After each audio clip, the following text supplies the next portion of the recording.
বঙ্গ আমার জননী আমার, বঙ্গ আমার জননী আমার, ধাত্রী আমার, আমার দেশ। কেন গো মাতর শুষ্ক নয়ন, কেন গো মাতর রুক্ষ কেশ, কেন গো মাতর ধুলাই আসন, কেন গো মাতর মলিন বেশ।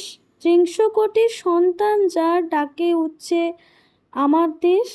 উদিল যেখানে বুদ্ধ আত্মা মুক্ত করিতে মোক্ষদ্বার, আজিও জুড়িয়া অর্ধ জগৎ ভক্তি প্রণত চরণে যার। অশোক যাহার কীর্তি ছাইল গান্ধার হতে জলদি শেষ, তুই কি না মাগো তাদের জননী, তুই কি না মাগো তাদের দেশ। একদা যাহার বিজয় সেনানী হেলাই লঙ্কা করিল জয়, একদা যাহার অন্নপোত ভ্রমিল ভারত সাগরময়, সন্তান যার তিব্বত চীন জাপানে গঠিল উপনিবেশ, তার কিনা এই ধুলাই আসন, তার কিনা এই ছিন্ন বেশ। উঠিল যেখানে মুরজ মন্ত্রে নিমায় কণ্ঠে মধুর তান, ন্যায়ের বিধান দিল রঘুমণি চণ্ডীদাস যেতা গাহিল গান। যুদ্ধ করিল প্রতাপাদিত্য, তুই তো মা সেই ধন্য দেশ, ধন্য আমরা যদি এ শিরায় থাকে তাদের রক্তক্লেশ।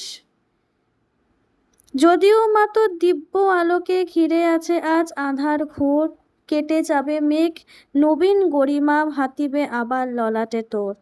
আমরা ঘুচাবো মাতোর দৈন মানুষ আমরা নহিত মেষ, দেবী আমার সাধনা আমার, স্বর্গ আমার, আমার দেশ। কিসের দুঃখ কি দৈন, কিসের লজ্জা কিসের ক্লেশ, ৩০০ কোটি মিলিত কণ্ঠে ডাকে যখন আমার দেশ।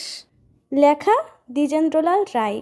আজকে ১৫ই আগস্ট স্বাধীনতা দিবস উপলক্ষে কবিতাটি পাঠ করলাম। তো যদি কোথাও কোনো ভুল হয়ে থাকে তাহলে অবশ্যই আমাকে কমেন্টে জানিও। তো আজকের জন্য এইটুকুই। যদি আমার এই কবিতাটি ভালো লাগে তাহলে সেটাও অবশ্যই আমাকে কমেন্টে জানাবে যে আমি কীরকম পাঠ করলাম। জয় হিন্দ।